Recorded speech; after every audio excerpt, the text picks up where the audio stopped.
Beberapa hari yang lalu saya bertelepon dengan seseorang dan dia bercerita gerejanya didatangi 2 orang. Gerejanya didatangi 2 orang dari Iran. Didatangi 2 orang dari Iran dan dia minta perlindungan 2 orang anak muda ini. Dan ketika dia minta perlindungan, akhirnya diceritakan dan dilayani. Jadi ketika mereka tengah lari dari Iran, mereka harus lari dari Iran. Tahun lalu sekitar bulan Juli, bulan Agustus, ini kejadiannya. Dan dia bercerita, ketika dia keluar dari Iran itu, dia melarikan diri, dia dapat kabar sudah, bahwa semua abang, adik, dan ibu bapaknya sudah ditembak mati. Di tempat. Yang pertama adalah ibu bapaknya, dan kemudian adik-adik yang kecil. Karena mereka memutuskan mereka tidak mau tinggalkan Yesus. Mereka berpindah. Mereka putuskan mereka mau ikut Yesus. Yang 2 orang ini, adik-beradik ini, mereka tengah tidak di rumah pada waktu itu.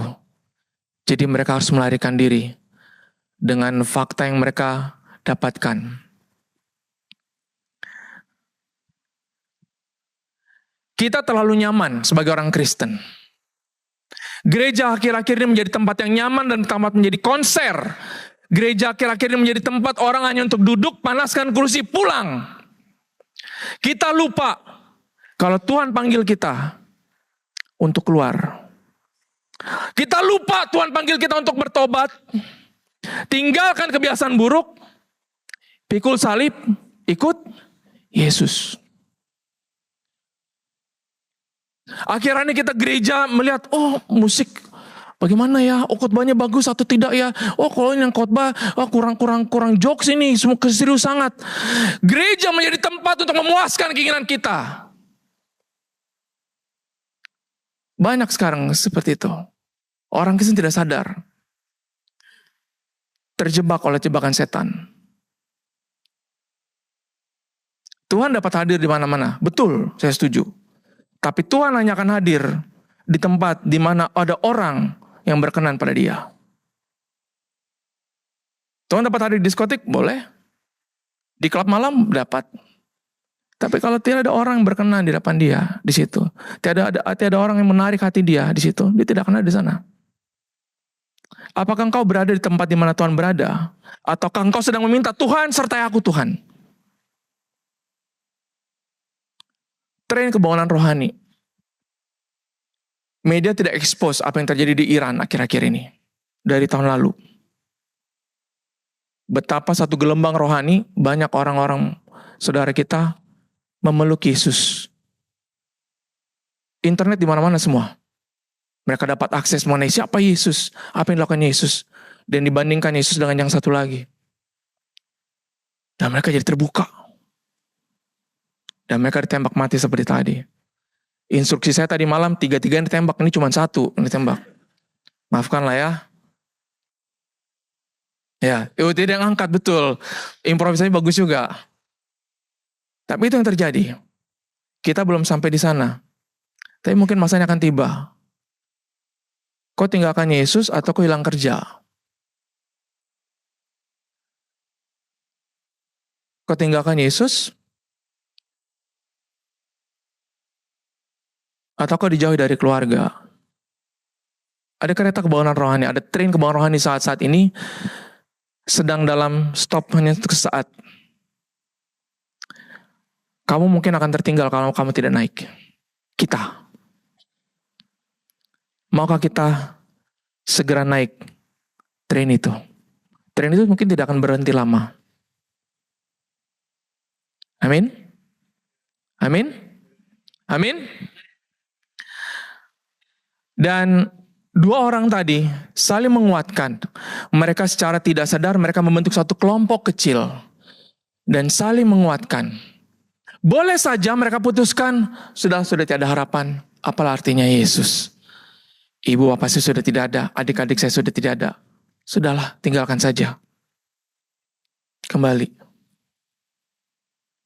Maka itu benarlah apa yang Tuhan Yesus katakan. Yang terdahulu jadi yang terbelakang. Yang terbelakang jadi terdahulu. Yesus sendiri katakan, para pelacur, para pencuri, perompak, mereka mendahului anak-anak terang itu masuk kerajaan Allah. Karena kenapa? Anak-anak terang itu terlampau nyaman duduk di situ, tidak berbuat apa-apa. Berapa tahun kalian hidup? Kita hidup. Siapa yang sudah pernah baca Alkitab dari ujung sampai ujung? Tidak malu kita. Orang yang baru ikut terima Yesus, dia akan selesaikan Alkitab. Karena apa? Dia ada rasa haus dan lapar. Dia baca itu kitab Injil berkali-kali. Kita ada Alkitab dari kecil, cuman jadi di situ penumpuk debu, habuk. Tidak malu kita. Kita tidak merasa malu. Kita tidak merasa haus dan lapar lagi dengan Tuhan. Penghakiman pertama akan dimulai dari gereja Tuhan, bukan luar. Ingat, gereja Tuhan yang pertama akan dihakimi, bukan orang di luar. Mari, saya menjemput kita semua. Naik tren ini. Naik tren ini. Demikian juga kita sebagai tubuh Kristus. Kita adalah satu tubuh. 1 Korintus 12 ayat 12. Sebagaimana tubuh yang satu mempunyai banyak anggota, tetapi semua anggota itu merupakan satu tubuh. Demikian juga Kristus. Jadi kita adalah satu tubuh. Katakan dengan kanan kiri, kita adalah satu tubuh. Amin. Nah, saya akan membahas mengenai kuasa kelompok sel. Bagaimana itu permulaan suatu kelompok sel? Dalam Kejadian pasal yang 1 dikatakan, pada mulanya Allah menciptakan langit dan bumi. Allah, Elohim di situ. Bumi tidak berbentuk dan kosong, kegelapan menyelubungi permukaan udara, dan Roh Allah di situ berbicara ruah dari Elohim itu. Berfirmanlah Allah, ini berbicara Allah yang berfirman. Di sini satu Kejadian pasal 1 ayat 1, 2, 3 konsep Tritunggal itu sendiri. Bahkan di ayat 26 dikatakan, berfirmanlah Allah, baiklah kita menjadikan manusia. Jadi Allah sendiri pada mulanya adalah suatu kelompok sel. Wow, katakan wow. Amin. Amin. Allah sendiri pada mulanya sudah komsel. Ada komsel di surga. Amin. Semua malaikat-malaikat itu ahli sijinya semua. Wow, amin. Amin. Memang teman-teman pikir kita kalau sampai di surga kerja kita apa? Hanya memuji dan muliakan Tuhan. Jadi, wow, amin. Nah, kita baca dulu dalam Daniel pasal yang kedua, ayat 17. Setelah itu Daniel pulang, jadi ceritanya, Raja Nebukadnezar dapat mimpi. Dia bangun pagi tiba-tiba dapat mimpi, dia terkejut. Dapat mimpi, terus dia bilang, oke, saya mau tahu nih siapa yang boleh artikan mimpi saya ini. Dikumpulkan semua orang bijak. Lalu orang bijak, oke, Tuanku Raja, silakan beritahu. Tunggu.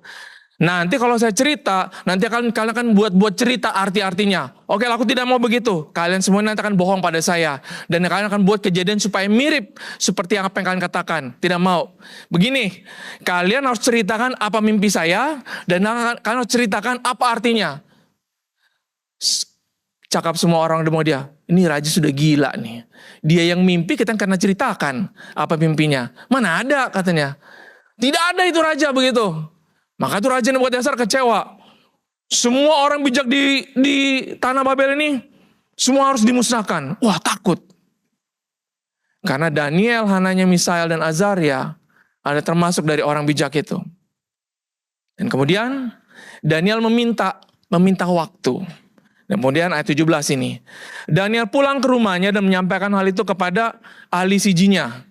Yaitu Hananya, Misael, dan Azaria, kawan sijinya. Dia menyuruh mereka memohon rahmat kepada Allah semesta langit berhubungan dengan rahasia itu. Supaya Daniel dan teman-temannya tidak turut dibinasakan dengan orang bijak yang lain di Babel. Kemudian rahasia itu diungkapkan kepada Daniel dalam penglihatan pada malam hari. Wow. Lalu Daniel memuji Allah semesta langit. Coba begitu, ini kan Daniel, raja dengan rakyat biasa. Mungkin kurang dekat, coba yang lebih dekat, coba aja. Misalkan pas Redi mimpi, tanya pada istri, Mami, boleh tahu arti mimpi saya tak? Tapi Mami harus ceritakan mimpi saya. Kalau tidak, Mami saya tidak akan antar pergi nanti. Bergaduh itu nanti. Betul? Mana ada seperti itu? Tetapi Tuhan nyatakan mimpinya Nebukadnezar kepada Daniel. Kata Daniel 20, segala puji bagi nama Allah selama-lamanya, karena hikmat dan kekuatan miliknya.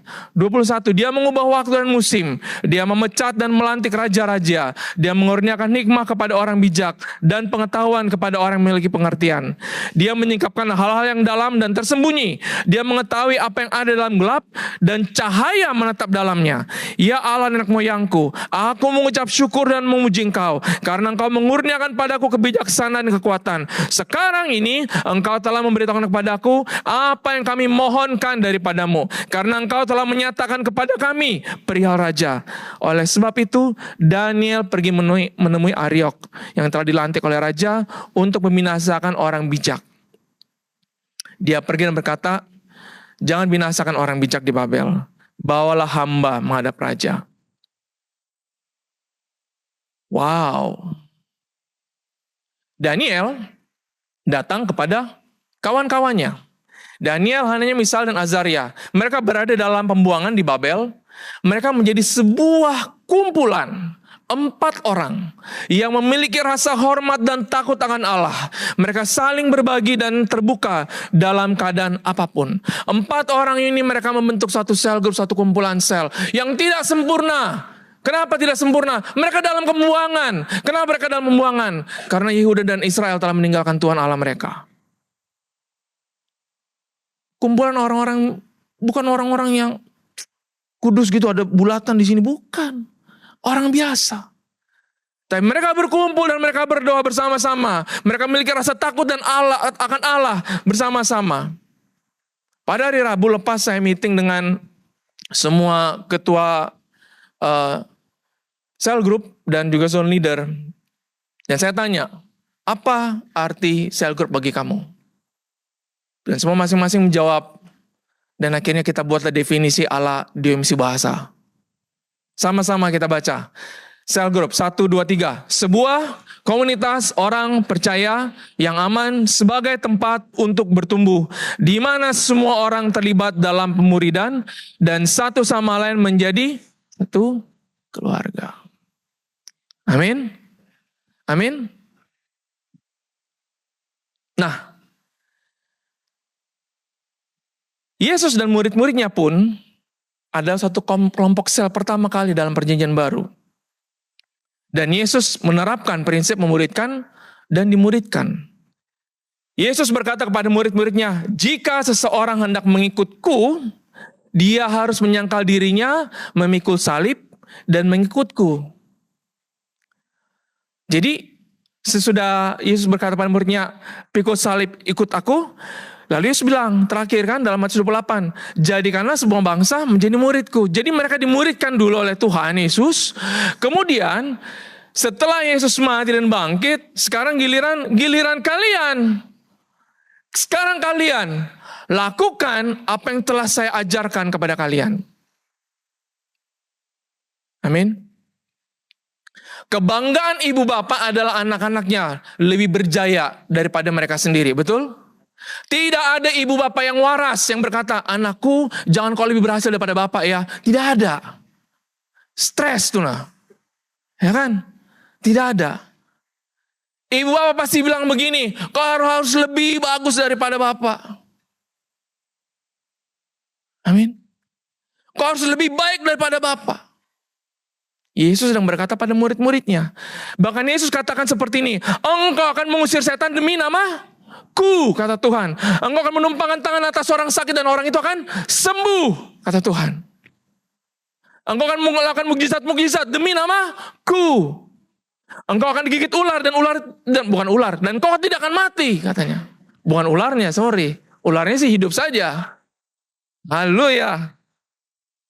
Amin. Sekarang tiba giliran siapa? Tiba giliran kita. Dan di dalam gereja, kita ada orang memuridkan, dan kita yang dimuridkan, kita sekarang keluar. Meneruskan apa yang menjadi visinya Tuhan, apa yang menjadi misinya Tuhan kepada kita semua. Karena apa? Karena kekristenan tanpa pemuridan itu adalah agama. Kekristenan dengan pemuritan adalah kehendak Tuhan. Siapa orang beragama di sini? Kalau kamu orang beragama, saya bilang bertobat. Karena Tuhan tidak cari orang beragama. Amin? Antusias? Amin? Orang Tuhan tidak mencari orang beragama. Tidak penting. Orang Farisi juga orang beragama semua. Orang Sadik semua orang beragama. Tahu, Yesus bilang pada murid-muridnya, nih, murid-murid nih, saya tunjuk nih ya, nih, makhluk-makhluk ini kata Tuhan Yesus. Kalian ikuti apa yang mereka ajarkan, kata Tuhan. Turuti apa yang mereka ajarkan. Tapi jangan tiru tindak lakunya, katanya. Karena mereka pandai bercakap. Pandai mengajar. Tapi melakukan firman Tuhannya kosong. Jadi kekristenan itu bukan agama. Karena tidak penting agama. Yang penting adalah apakah kita melakukan hidup dalam kehendak Tuhan. Semua orang boleh beragama. Tapi belum tentu semua orang dikenal Tuhan. Semua orang boleh tahu Tuhan. Tapi pertanyaan, apakah Tuhan Yesus tahu kamu? Jangan sampai kita dibilang, ini paling bahaya ya. Pergilah engkau. Apa ayatnya berikutnya? Aku tidak. Oh, itu paling sakit. Sakit itu bukan di sini lagi. Udah seluruh badan sudah. Aku tidak mengenalmu. Tahu tak doa Daud? Waktu dia selepas melakukan pembunuhan berencana. Setelah dia meniduri istri orang, istrinya hamil. Dan dia melakukan pembunuhan rencana tingkat 1 terhadap suaminya. Tahu apa yang dia bilang pada Tuhan? Setelah dia ditegur ya oleh Nathan. Dia bilang, dia tidak minta apa-apa. Dia bilang, jangan ambil rohmu daripadaku. Tapi kita orang Kristen saat-saat ini, kita merasa nyaman. Kita tidak merisaukan kalau Tuhan undur daripada kita. Kita harus kembali kepada mentality kekristenan adalah berjalan dalam Roh Allah. Kekristenan, kenapa dibilang Kristen? Karena orang itu menyerupai Kristus. Bukan rambutnya panjang, pakai dress panjang, bukan. Kemana-mana jalan kaki dong, bukan. Tetapi, cara hidup kita. Amin? Amin? Nah, sel group atau kelompok sel. Karena kita bahasa, saya akan gunakan perkataan kelompok sel atau komsel. Ya, jadi mungkin kita akan ubah sedikit, bukanlah kita menggunakan istilah bahasa Inggris. Apakah kita adalah gereja yang ada komsel? Tidak. Kita bukan gereja yang ada komsel. Bukan. Kita adalah gereja sel. Apa itu gereja sel? Gereja sel adalah gereja yang bergerak, berjalan.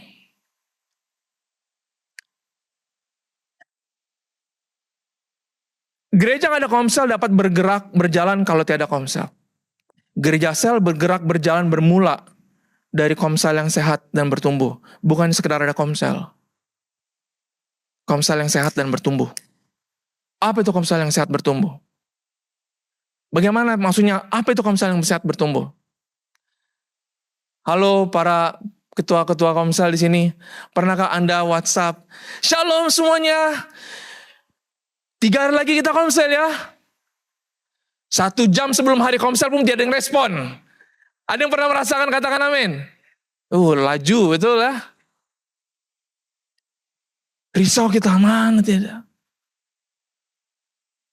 Macam tiada orang ini di grup ini. Sunyi senyap ini. Rasanya malam kudus masih jauh lagi. Karena kenapa? Karena mungkin komsel itu, mungkin, teman-teman tahu begini. Komsel itu ditentukan dari pemimpin komselnya. Rahasia komsel sehat adalah pemimpin yang berdoa. Rahasia komsel yang sehat adalah pemimpin yang berdoa dan punya hubungan dengan Tuhan.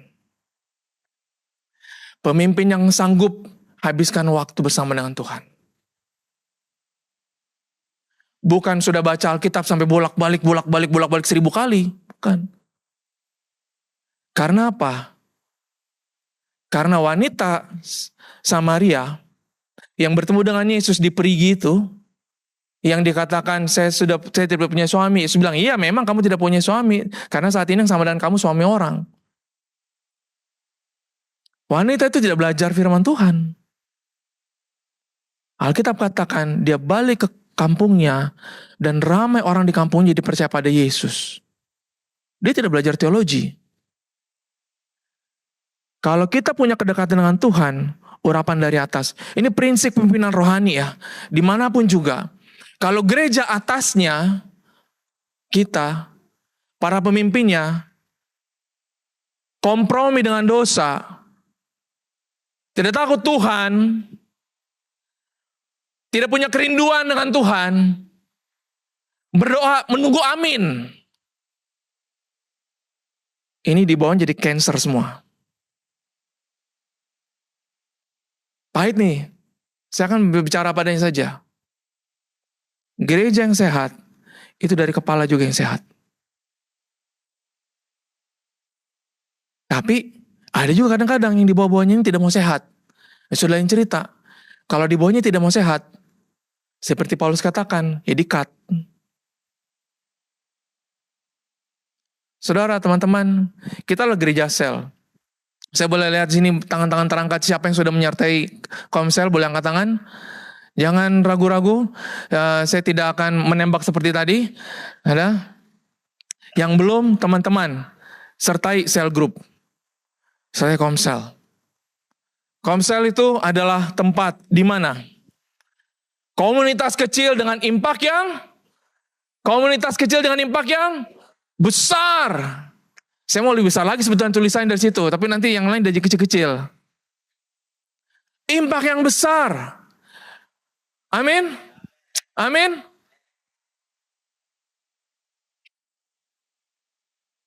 Rain tahun lepas. Wow. Amin. Yang ikut Rain tahun lepas. Wow. 2 orang kesaksian di sini. Teman-teman tahu, itu tidak direncanakan. Sama sekali tidak direncanakan. Dan tidak ada yang tahu, tidak ada yang menaruh perkataan kepada Marcella, kepada Net. Apa yang akan mereka ucapkan. Tidak ada. Saya lah perempuan. Saya bangga kepada Marcella. Di atas dia. Dia bersaksi begini. Saya punya ketagihan pornografi. Perempuan masih muda. Wow. Wow. Malu tak harusnya? Betul tak? Tapi dia tidak malu. Karena dia bukan mempermalukan dirinya. Dia sedang menyatakan dia sudah merdeka. Amin. Itu komsel. Komsel itu harus terjadi tempat orang merdeka. Amin. Bukan biasa cuma duduk. Kau sahabatku, kau saudaraku. Pulang kosong, tidak ada apa-apa. Karena bukan hubungan dengan Tuhan yang diutamakan di sana. Hanya rutinitas. Komsel-komsel kita semua di sini. Kita pertemuan hari Rabu saya sudah bilang. Semua ketua komsel, kamu harus punya masa berdoa. Betul-betul kamu harus berdoa. Dan punya kedekatan dengan Tuhan. Itu modal utama, amin?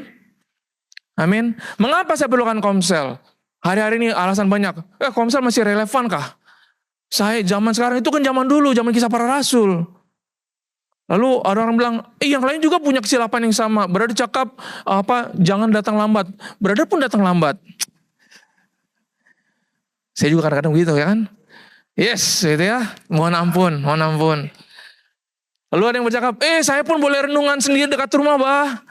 Lalu ada yang bilang, penat. Betul ya? Ini alasan yang klise. Semua orang akan bagi alasan ini, hampir kita semua.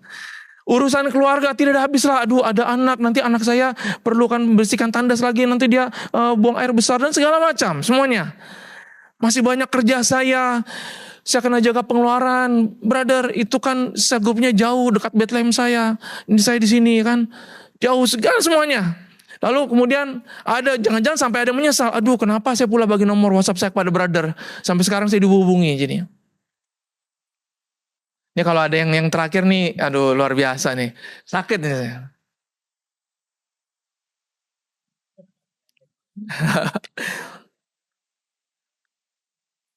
Tapi teman-teman tahu kuasa dan impact komsel atau sel group. Yang pertama adalah menjangkau, membawa ke pertobatan dan memuridkan. Kisah Rasul pasal 2 ini mengenai khotbah Petrus. Dia menjelaskan bagaimana Yesus, dia situ sedang coba menjangkau. Kisah Rasul 2 ayat 14 sampai 36, dia sedang menjelaskan siapa jujur selamat yang telah dinubuatkan. Dia sedang menjangkau. Dan kemudian ayat 37 katakan, orang di situ katakan, lalu apa yang harus kami lakukan? Ayat 38 sampai 40 dikatakan, bertobatlah. Setelah bertobatlah, ayat 42 sampai 47, mereka di situ sudah dimuridkan. Mereka berkumpul bersama-sama, membagikan makanannya, saling membagikan harta. Menjangkau, membawa ke pertobatan, memuridkan. Menjangkau, membawa kepada pertobatan, memuridkan. Kuasa dan impact komsel atau sel group yang pertama. Yang kedua, saling bertolong satu dengan yang lain. Tanggung menanggunglah beban satu sama lain. Dan dengan demikian laksanakan hukum Kristus. Tanggung menanggung. Tanggung menanggung. Ini saya mengucap syukur, gembala kita juga memberikan teladan, membuka rumah, memberikan tumpangan kepada anak-anak, pelajar-pelajar kita di sini memerlukan tempat tinggal. Dan hal itu menjadi satu teladan yang baik dan juga teman-teman, saya tahu teman-teman yang lain juga banyak yang mengikuti. Saling bertolong-tolong, menanggung beban. Menanggung beban. Kenapa jemaat-jemaat pertama mereka bertumbuh? Karena mereka saling menanggung beban, saling bertolong. Mereka dikejar, mereka dikejar untuk dibunuh karena pada masa itu kekristenan ada satu aib bagi orang Yahudi pada masa itu. Oke, dan mereka saling bertolong karena kemiskinan begitu merajalela pada waktu itu. Mereka saling membagikan harta mereka satu sama lain. Brother, saya tidak punya uang. Tidak apa-apa. Apa yang kita punya? Bukan pasal berapa jumlahnya, tapi kalau kita berbagi itu kita tulus. Saling bertolong, saling bertolong. Pertama kali saya pelayanan di gereja adalah saya datang ke gereja, bukan di sini, dulu sekali pertama kali saya melayani, pelayanan saya adalah tukang sapu gereja. Saya sapu gereja pertama kali. Saya sapu gereja saya di Jakarta dulu. Sudahlah, itu punya hall besar, ya kan? Itu kursi itu kalau penuh semua boleh muat 400. Kursi itu bukan kursi begini, kursi kayu, tahu kan gereja-gereja lama, kursi kayu yang berisi kan. Kalau diangkat, kita boleh fitness sudah itu. Itu kursi satu utuh dari sini sampai sini kan, kalau angkat sehat sudah. Saya sapu, sudahlah di bawahnya kan, diangkat. Sudah masih ada yang komplain, "Tama, lama betul," kata begitu kan. Dalam hati saya, untung saya sudah bertobat, melayang kalau tidak sapu ini, saya bilang. Sapu. Dan uniknya, tiada yang tolong. Wow.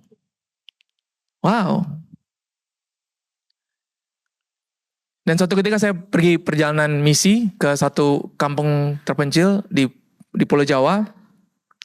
Jadi gerejanya itu lantainya belum ada, masih tanah. Dan kemudian saya masuk, pastornya ada di sana, ada satu orang atau dua orang, saya lupa. Dan kemudian kami berdoa, bilang kan, jadi pendeta saya bilang, "Tama, kamu main gitar ya?" Oke. Saya tanya pada pastor ada gitar kah? Oh, ada gitar. Dia keluarkan gitar. Itu adalah gitar dengan bunyi yang paling harmoni yang paling saya pernah dengar, karena hanya 2 tali saja. Hanya 2 tali, dan tahu tersiksa karena talinya yang ada 2 itu tali 1 dan tali 4. Jauh coy. Jauh. Waduh, saya bilang kan, kalau masih tali 1 dengan 2 masih berhubung kan, nadanya masih dekat. Ini jauh, mau gimana, saya bilang kan. Saya main. Dan saya tanya, "Pastor, bagaimana ibadah di sini?" "Oh iya," dia bilang kan, "kami semua bertolong-tolong Dia bilang, kalau sebelum ibadah, ketika misalkan kalau hujan itu kadang banjir. Jadi mereka akan datang ke gereja, mereka akan ratakan lagi tanahnya, ya kan? Mereka angkat kursi, mereka saling bertolong-tolong. Jumlah mereka tidak banyak. Karena kenapa? Mereka gereja kecil di kampung Muslim. Wow. Saya bilang kita gereja sudah nyaman. Pulang ibadah, saya mau lihat berapa orang yang angkat kursi. Karena kita merasa kita punya privilege semua. Pulang saja. Kita merasa nyaman. Rebutan makanan, bukan maksudnya, bukan begitu maksudnya ya. Berburu-buru, segera dapat makanan. Hari ini siapa yang masak? Masakan Popo.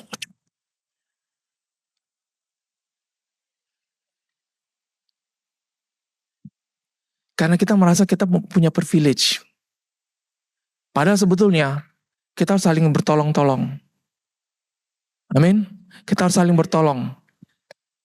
Teman-teman student yang kalau awal bulan, haleluya. Pertengahan bulan, haleluya. Akhir bulan, hayah. Yang paham-paham lah ya. Saya pernah bertemu dengan seorang pelajar. Dia lumpuh. Dia berjalan sejauh 4 km hanya untuk pergi berdoa ke gereja. Pakai crutches. Dua-duanya kakinya begini. Dia tidak dapat berjalan. Kalau dia berjalan, sudah jatuh. Dia pakai crutches berjalan 4 km. Saya naik public transport ke gereja. Saya sampai di gereja, terus dia datang. Dia bilang, saya tidak sebut nama lah ya. Saya bilang, kenapa lambat? Iya bang, dia bilang, maaf. Wah duduk. Terus saya sudah main gitar, saya bilang kan, kita ini harus kalau datang berdoa jangan lambat. Iya maaf bang. Dan kali datang lambat, iya. Tadi naik angkot di mana? Oh tidak bang. Hah? Kok tidak naik angkot? Tidak. Terus bagaimana? Aku jalan bang dari kampus. Saat itu saya seperti disambar petir. Karena kenapa? Karena congor saya sudah lebih dulu keluar. Mulut. Udah terlanjur saya ngomong kan. Jangan terlambat ya. Padahal dia bayar harga. Dia tidak ada uang. Karena dia tidak ada uang. Meskipun ongkos waktu tambang Rp1.000, dia tidak ada uang. Dia pakai crutches jalan 4 km. Sampai gereja sudah berpeluh, sudah mandi. Sejak hari itu, saya komitmen. Saya bilang kan, apapun juga, saya akan hantar kamu, saya bilang. Dan kemudian pastor, dia melihat, dia bilang, ini ada motor gereja, kamu pakai Tama. Kita saling bertolong-tolong. Ada keluarga yang punya masalah. Inilah cell group, inilah komsel. Di komsel itu harus terjadi percaya satu sama lain. Apa cerita kita di komsel? Hanya di komsel. Di komsel kami, cerita orang punya masalah dengan suaminya. Cerita orang bergaduh suami istri. Bergaduh abang adik. Di komsel kami cerita. Di komsel kami orang nyaman bercerita. Saya punya masalah, brother. Apa? Ya, saya masih pornografi, brother. Orang nyaman. Itu komsel. Itu harusnya komsel. Tempat kita saling mempercayai satu sama lain. Dalam Markus 2, 1-5. Orang lumpuh, ini orang lumpuh. Orang lumpuh. Alkitab katakan ada 4 orang dalam Markus 2, 1-5. Ada 4 orang menggotong orang lumpuh ini. Dibuka atapnya, Yesus lagi mengajar di rumah itu. Dan itu bukan rumahnya Yesus. Yesus menumpang di rumah orang. Bayangkan, kalau saya jadi punya rumah itu, dibuka atap rumah saya akan, woi, apa itu? Dibuka atap rumah itu, orang lumpuh itu diangkat oleh 4 orang itu, dan diturunkan ke depan Yesus. Kalau saya jadi pemilik rumah itu, mungkin sudah ditumpang kaki itu kan. Tapi Yesus berkata dalam Markus 2:1-5, Yesus melihat iman mereka. Bukan iman orang lumpuh itu. Iman mereka. Artinya berapa? Siapa mereka? 4 orang yang menolong orang lumpuh itu. Wow. Karena 4 orang itu percaya satu sama lain. Kalau misalnya itu bukan untuk bongkar aib. Bukan. Saya juga dulu pornografi, saya hampir bunuh orang dulu, bergaduh. Kalau misalnya tempat kita bercerita, Ezra, dia nyaman selesai bercerita dengan saya. Tugas saya, dia cerita dengan saya, bukan saya terus update status. Ada yang mau tahu apa rahasia Ezra? Bukan. Silakan PM saya. Kalau misalnya itu harus menjadi tempat yang selesa untuk orang, percaya satu sama lain. Saya percaya hidup saya pada kamu. Itulah yang membuat akan Komsel sehat. Kemudian selanjutnya, Komsel itu ada tempat bersekutu, saling mendoakan dalam penderitaan. Wow, dalam apa? Penderitaan. Siapa yang menderita di sini? Ya, kita sama-sama doakan ya. Oleh itu hendaklah kamu saling mengakui dosa serta mendoakan satu sama lain supaya kamu disembuhkan. Doa orang yang benar. Ingat ya, bukan hanya sekedar doa, tapi doa orang yang benar mempunyai kuasa yang hebat. Doa orang yang benar. Jadi, Komsel itu tempat kita untuk bersekutu, saling mendoakan, menolong satu sama lain. Amin. Kita doakan hari ini. Belum terjadi juga. Minggu depan kita doakan lagi. Di Komsel saya, setiap minggu ada yang bahan doanya itu saja. Oke, kita mau berdoa. Siapa yang mendoakan doa? Saya Bang Tama, saya sudah tahu pasti ini. Saya menunggu saja. Saya mau berdoa untuk ini. Betul kan? Dan kita tidak boleh keluar. Ya, brother, tiada yang lain kah? Bukan. Artinya apa? Dia memang perlukan penerobosan. Dan itu kita doakan. Amin. Amin. Amin. Kemudian, yang kelima. Kuasa Komsel mengalami kemerdekaan dalam Kristus. Dikatakan seperti ini. Matius 18. Ketahuilah juga setiap kali 2 orang daripadamu di dunia ini bersetuju untuk memohon sesuatu daripadaku, kata Tuhan Yesus, permohonan itu akan dikabulkan oleh siapa? Bapakku yang di sorga. Karena apabila 2 atau 3 orang berhimpun dalam namaku, aku ada di situ. Jadi kalau kita Komsel seperti tadi 2-3 orang, Yesus ada di sana. Yesus ada di sana. Amin. Amin. Dan dikatakan di mana ada roh Allah, Tuhan ialah roh, dan di mana ada roh Tuhan, di situ ada apa? Kebebasan, kemerdekaan. Jadi kalau kita berkumpul 2-3 orang dalam nama Yesus, tidak terjadi kemerdekaan. Jangan-jangan Yesus orang Brazil. Yesus. Itu yang kita undang. Yang pemain Arsenal tuh. Nah, tidak menang-menang makanya kan. Jangan-jangan salah kita undang ya. Kita undang Yesus yang di sana yang di Brazil yang menyahut. Siapa yang panggil nama aku katanya kan.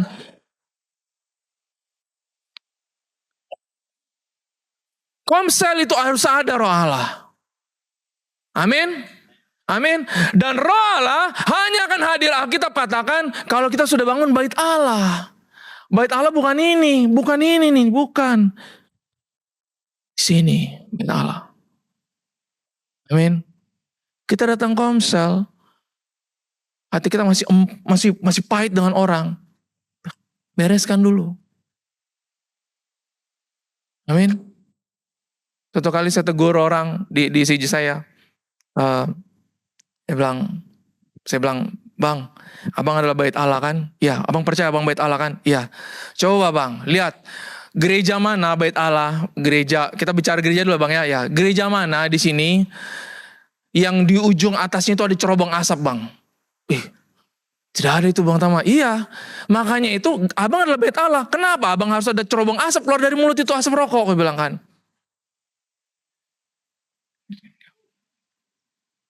Kalau Tuhan ciptakan itu untuk merokok, ada cerobong asap di sini.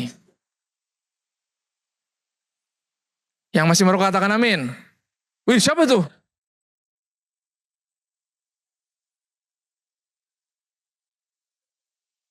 Amin. Bertobat saudara. Jadi kemerdekaan. Di Komsel terjadi seperti ini. Tapi ingat, kita bukan menyalahkan. Ini nih karena kamu merokok tidak ada Tuhan. Bukan itu juga. Tapi kita harus jadi perubahan. Kita katakan kita bait Allah. Masih tengok Blue Film, bukan film yang warna biru semua, bukan. Mulut. Di gereja, haleluya.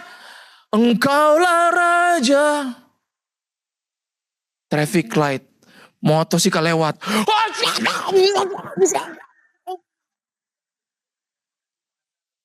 Ya Basaro. Tidak mungkin dari mulut yang sama keluar haleluya. Tapi juga dari mulut yang sama kita mengutuki. Sama seperti ini. Kita mau Malaysia terjadi kebohongan rohani. Amin. Amin. Amin. Stop bicara Malaysia. Malaysia memang susah lah. Stop. Omong kosong itu. Mulut yang sama kita berdoa, Malaysia.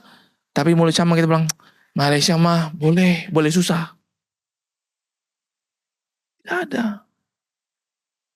Paham? Komsel harus ada perubahan. Di Komsel 2 Timotius 3:16, segala tulisan di hadapan Allah bermanfaat untuk mendidik, mengajar, menyatakan kesalahan, memperbaiki kelakuan. Wow. Menyatakan kesalahan. Kalau kita tidak bersedia kesalahan kita dinyatakan, berarti hati kita masih setengah untuk Tuhan. Kita semua orang bersalah. Tiada di sini yang benar. Seperti katakan dalam kitab Roma, tidak seorang pun benar, seorang pun tidak.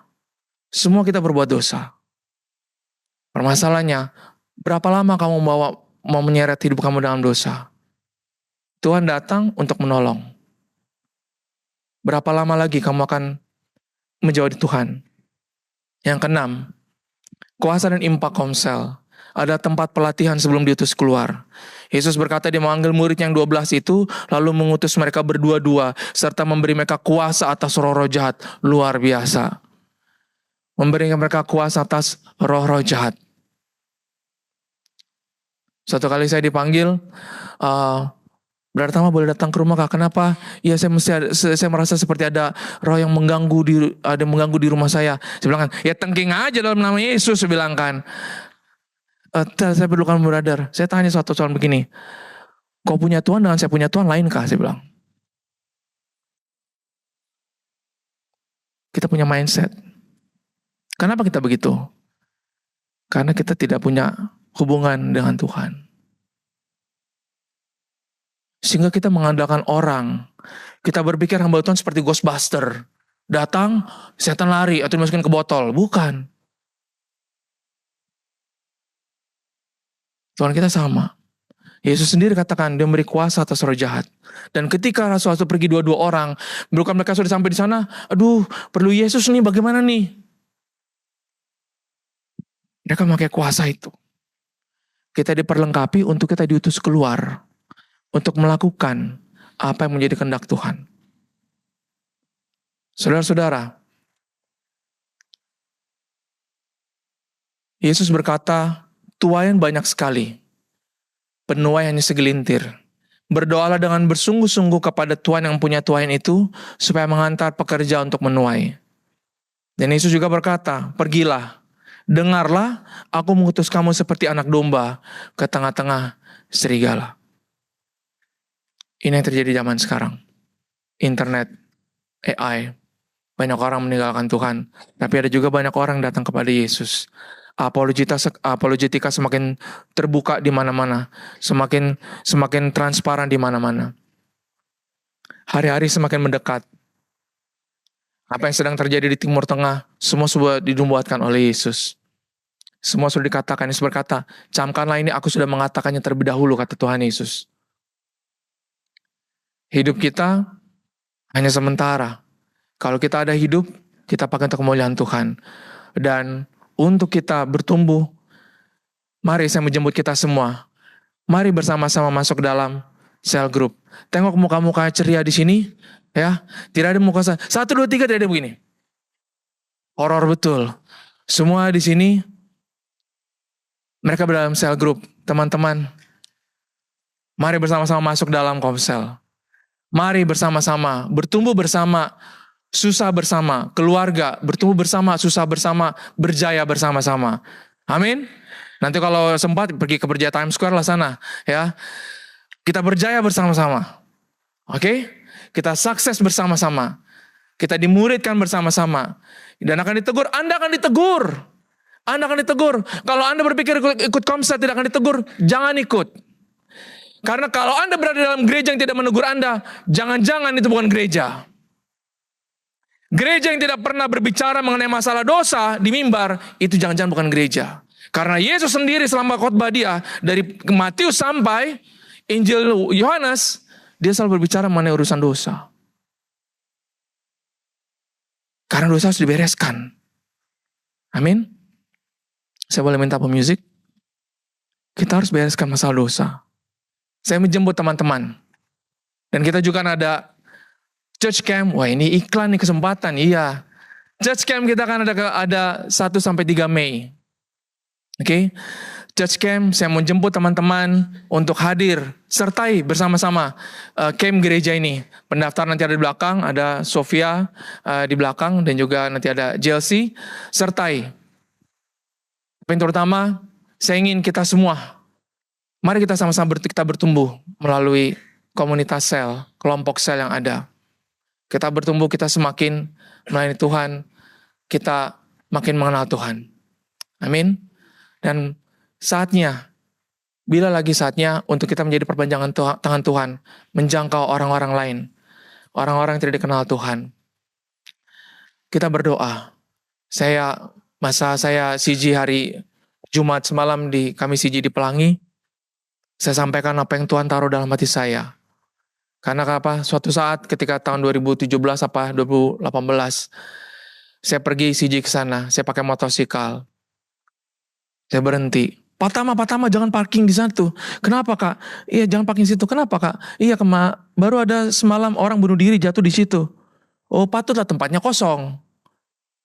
Jatuh di situ. Saya bilang kan, pertama jangan parking di situ. Saya bilang, saya tidak kisah. Saya bilang kan, Tuhan saya lebih besar daripada itu. Situ hati saya punya. Situ hati saya mulai timbul, banyak orang perlu Tuhan. Saya sering doa keliling di situ. Tiada yang lihat, tiada yang tahu. Kadang kala ketika kita melayani Tuhan, kita tidak berbagi tahu, kita tidak perlu pengumuman akan apa yang kita buat. Ada status, baru doa keliling nih, selfie gitu. Tidak perlu. Biar Bapamu di surga yang tahu. Biar Bapamu di surga yang memberikan upah itu. Amin. Ketika kamu membantu orang, menolong orang, untuk apa difoto? Itu baru hanya foto pakai kamera digital. Kau bayangkan yang foto kau di surga, dipampang di situ. Pekerja minggu ini, pelayan Tuhan minggu ini, itu kan lebih baik dari update status di TikTok atau di Facebook. Mari kita jadi perpanjangan tangan Tuhan. Komsel, kelompok kecil akan menjadi gereja di akhir zaman. Karena bangunan ini tidak selamanya ada. Tapi kelompok sel, kelompok-kelompok kecil, 2-3 orang akan selalu ada. Karena Tuhan dapat hadir kalau ada orang yang berkenan di hadapannya. Amin. Mari kita berdoa.